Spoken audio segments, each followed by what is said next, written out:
Kadakkode government L P സ്കൂളിന് പുതിയ കെട്ടിടമായി. കാലത്തിനൊപ്പം മാറുന്ന വിദ്യാലയങ്ങൾ പഠന മികവും ഉറപ്പാക്കുന്നുവെന്ന് സ്കൂൾ കെട്ടിടം ഉദ്ഘാടനം ചെയ്ത് മന്ത്രി കെ.എൻ. ബാലഗോപാൽ പറഞ്ഞു.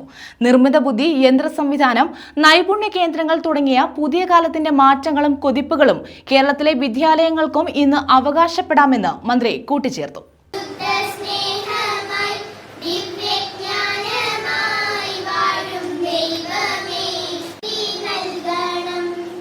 കടയ്ക്കോട് ഗവൺമെന്റ് എൽ പി സ്കൂളിലെ പുതിയ കെട്ടിടമാണ് മന്ത്രി കെ.എൻ. ബാലഗോപാൽ ഉദ്ഘാടനം ചെയ്തത്. സാങ്കേതിക വിദ്യയിൽ അനുദിനമുണ്ടാകുന്ന മാറ്റങ്ങൾ ഉൾക്കൊണ്ട് സ്വയം പുതുക്കാൻ കുട്ടികളെ പ്രാപ്തരാക്കണമെന്ന് ഉദ്ഘാടന പ്രസംഗത്തിൽ മന്ത്രി പറഞ്ഞു.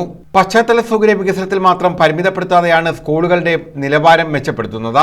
കമ്പ്യൂട്ടർ ലാബുകൾ, ലാപ്ടോപ്പുകൾ, കുട്ടികളുടെ സർഗ്ഗശേഷി വികസിപ്പിക്കാനുള്ള വർണ്ണ കൂടാരങ്ങൾ എന്നിവ കൂടുതൽ സ്കൂളുകളിൽ സജ്ജമാക്കും. സർവകലാശാലകളിൽ ശാസ്ത്ര കേന്ദ്രങ്ങൾ നിർമ്മിക്കാൻ 300 കോടി രൂപ അനുവദിച്ചു.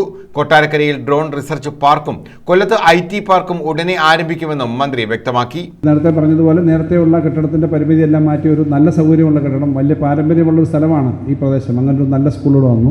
അങ്ങനെ സ്കൂൾ വന്നപ്പോൾ ഞാൻ ചോദിക്കുകയായിരുന്നു, കുട്ടികളുടെ എണ്ണത്തിൽ എന്താണ് സ്ഥിതി? അപ്പോൾ കഴിഞ്ഞ പ്രാവശ്യം 5 പേരായിരുന്നു 1ാം ക്ലാസ്സിൽ, ഇപ്രാവശ്യം 12 പേരായിട്ടുണ്ട്. അത്രയും ഒരു നല്ല പ്രതീക്ഷ, കൂടുതൽ കുട്ടികൾ വരുന്നുണ്ട്. അപ്പോൾ കുഴിമതിക്കാട് സ്കൂളിൽ, ഹൈസ്കൂളിൽ കഴിഞ്ഞ പ്രാവശ്യത്തേക്കാൾ 170 കുട്ടികളധികം വന്നു എന്നാണ് ഇപ്പോൾ പറഞ്ഞത്. അവിടുത്തെ തൊട്ടുചേർന്നുള്ള LP സ്കൂളിലും 1ാം ക്ലാസ്സിൽ 25 കുട്ടികളായി. അപ്പോൾ നമ്മുടെ പൊതു സ്കൂളുകളിൽ കുട്ടികൾ വർദ്ധിക്കുന്നുണ്ട്. എന്നാൽ എവിടെയോ കുറയുന്നുണ്ടെന്നുള്ളതിന് യാതൊരു സംശയമില്ല. കാരണം കുട്ടികളുടെ എണ്ണം മൊത്തത്തിൽ കുറയുന്നുണ്ട്, ജനസംഖ്യ കുറയുന്നതിൻ്റെ ഒരു പ്രശ്നമുണ്ട്. സംസ്ഥാനത്തെ ഏറ്റവും നല്ല റിസൾട്ടുണ്ടായ വിദ്യാഭ്യാസ ജില്ല കൊട്ടാരക്കരയാണ് ഇപ്രാവശ്യം, അല്ലേ? കൂടുതൽ വിദ്യാഭ്യാസ ജില്ല ഏറ്റവും മെച്ചപ്പെട്ട തരത്തിലേക്ക് വന്നിട്ടുണ്ട്. നമ്മുടെ ടൗൺ UPSലാണെങ്കിൽ 1000-ലധികം കുട്ടികളാണുള്ളത്. അപ്പോൾ എല്ലാ സ്കൂളിലും നല്ല സൗകര്യമുണ്ട്. കരീപ്ര ഗ്രാമപഞ്ചായത്ത് പ്രസിഡന്റ് S. സുവിത അധ്യക്ഷത വഹിച്ചു.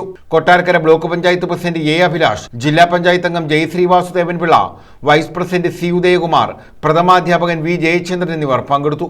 ന്യൂസ് ബ്യൂറോ, കൊല്ലം.